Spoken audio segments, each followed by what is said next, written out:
Hi, I'm Scott Markwood, training coordinator at Hafele America Company, and we're in studio putting together a video for you today to guide you through the pairing of the Hafele Loox 6-channel remote, as well as setting it up for various functions. Let's get started. In some occasions, you may have a more complex lighting scheme, and the usage of a Hafele remote control will enhance the user experience. Notice the remote has 6 custom settings available. The custom settings on the remote receiver correspond directly to each other to make planning your light control easy. The first step is to plug 2 cables of the remote receiver into your driver. Which ports you use on the driver do not matter. Next, remove the battery cover from the remote and insert the battery into the remote.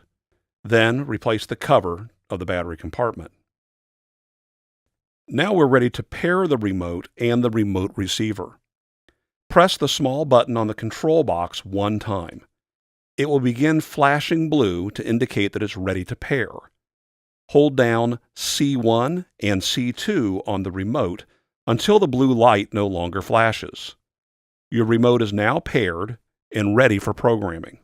We can now plug in a light to the C1 port on the remote receiver, and as you can see, the power button and the C1 button will allow the light to turn on and off. Also, you can hold down the C1 button or the power button to increase the intensity of that light or to dim it. Let's add another light to C2, and now you can use the main power button to turn on and off both lights. Alternately, you may turn on the lights individually by using their corresponding custom button. You may also use a distribution block plugged into one of the custom zones to control multiple lights with that particular zone. Let's add 2 more lights that demonstrate the program capabilities of this remote system. As you can see, the power button turns on all 4 lights as expected. If we turn off C3 and C4,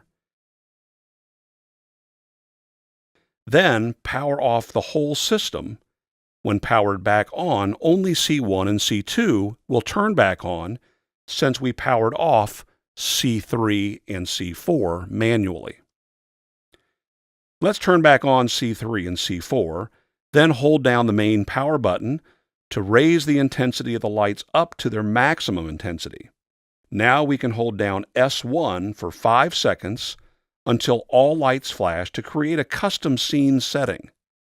Now we can bring the lights to minimum brightness by holding down the main power button again and waiting until the lights reach their lowest intensity. Set this as S2 to create another custom scene setting. Now if you press S1, the lights are at full intensity, and by pressing S2, you'll bring all the lights to minimum intensity. Let's try a more complicated setting for S3.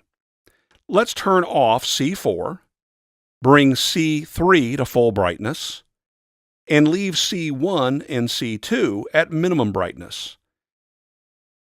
Now, holding S3 down for 5 seconds until the lights flash, that scene is now set.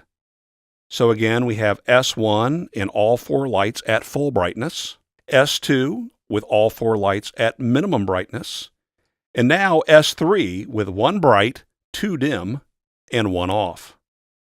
If for any reason you need to reset the remote, you can simply insert a paper clip into the hole in the back of the remote and hold for 5 seconds. As you can see, the remote and the remote receiver are no longer paired. We can pair them again by pressing the button on the receiver and holding down C1 and C2 on the remote until the light on the receiver turns off. One bonus feature is that the remote remembers the custom scenes we created for S1, S2, and S3. These scenes may be lost if the battery is removed from the remote. All right, well, thanks for watching this video. I'd like to encourage you to watch the rest of the series, which you'll find on Hafele's YouTube channel at youtube.com/Hafele America Co.